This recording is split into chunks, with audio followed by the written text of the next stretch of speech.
Ini adalah Speaker Kongres Amerika Syarikat. Nancy Pelosi tiba di Taiwan untuk lawatan rasmi mencetuskan krisis di antara Amerika Syarikat, Taiwan dan Beijing.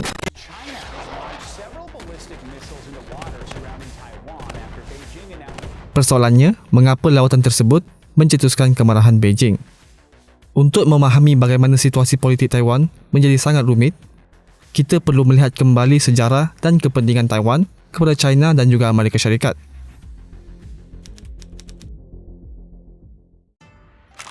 Sehingga akhir abad ke-19, China diperintah oleh dinasti Qing selama lebih 200 tahun.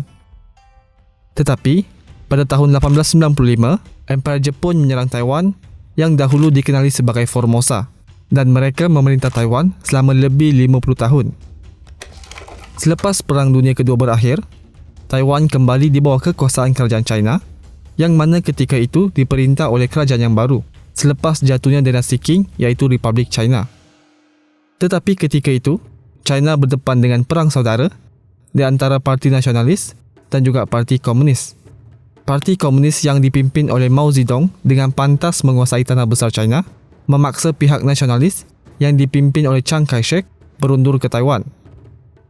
Jadi pada 1949, China terpisah menjadi dua kerajaan yang mana kedua-duanya mengaku sebagai pemerintah yang sah bagi China. Satu di Taiwan yang dikenali sebagai Republic of China iaitu ROC yang mana sehingga kini masih merupakan nama rasmi bagi Taiwan. Dan satu lagi di tanah besar China iaitu Beijing dikenali sebagai People's Republic of China ataupun PRC.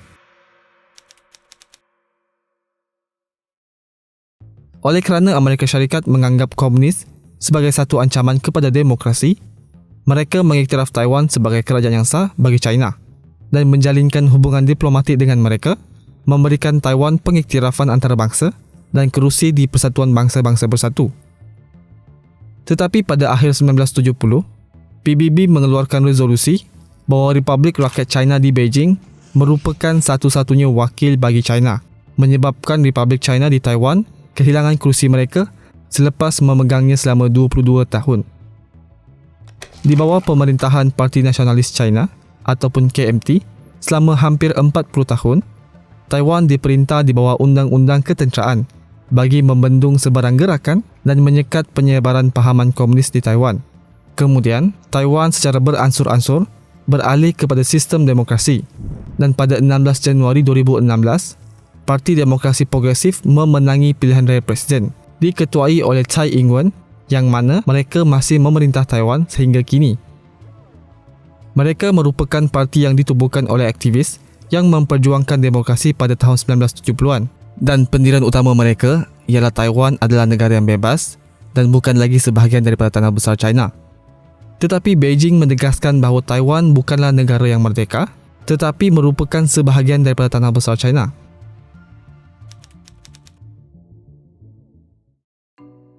Selepas Amerika Syarikat memutuskan hubungan diplomatik dengan Taiwan, Amerika Syarikat masih mengekalkan hubungan tidak rasmi dengan mereka disertai dengan perjanjian keselamatan. Selain daripada jaminan keselamatan, Amerika Syarikat juga memberikan bantuan kewangan kepada Taiwan. Tetapi, kebanyakan bantuan tersebut dihentikan secara berperingkat kerana mereka inginkan Taiwan membangunkan ekonomi mereka sendiri. Jadi Taiwan mengubah strategi ekonomi mereka kepada ekonomi berlandaskan ekspor. Dan di dalam masa 20 sehingga 30 tahun seterusnya, ekonomi Taiwan berkembang dengan sangat pesat dan Amerika Syarikat merupakan salah satu rakan ekonomi terpenting bagi Taiwan. Dengan kemajuan ekonomi yang sangat pesat pada awal tahun 1980-an, kerajaan Taiwan sekali lagi membuat keputusan strategik untuk membawa ekonomi mereka kepada peringkat seterusnya. Keputusan itu adalah untuk melabur dan memberikan keutamaan kepada industri teknologi, khususnya teknologi semikonduktor. Keputusan ini telah meletakkan Taiwan kepada salah satu negara terpenting pada abad 21 kerana dunia kini sangat bergantung kepada teknologi semikonduktor. Komponen ini merupakan peranti yang paling penting dan boleh ditemui di dalam komputer, kereta dan sehinggalah kepada kapal terbang. Kebergantungan dunia kepada teknologi semikonduktor dari Taiwan ini memberikan mereka posisi yang sangat penting, khususnya kepada dunia. Secara teknikal, China dan Taiwan masih di dalam perang saudara kerana mereka tidak pernah memeterai sebarang perjanjian keamanan. dan Taiwan pula tidak pernah mengumumkan kemerdekaan.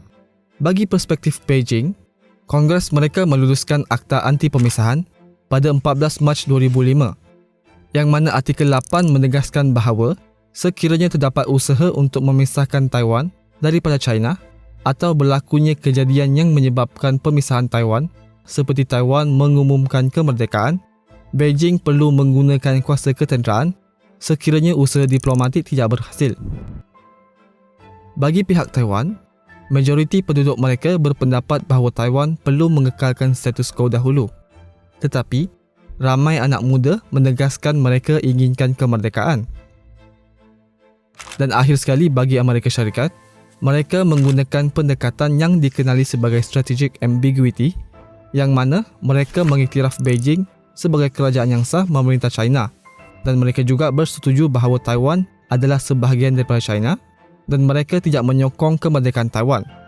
Tetapi, mereka akan membantu Taiwan sekiranya diserang oleh Beijing, melainkan serangan itu disebabkan oleh provokasi dari Taiwan. Akibat pendekatan Amerika Syarikat ini, keamanan di antara Beijing dan Taiwan terjamin selama lebih 70 tahun. Terima kasih kerana menonton video ini.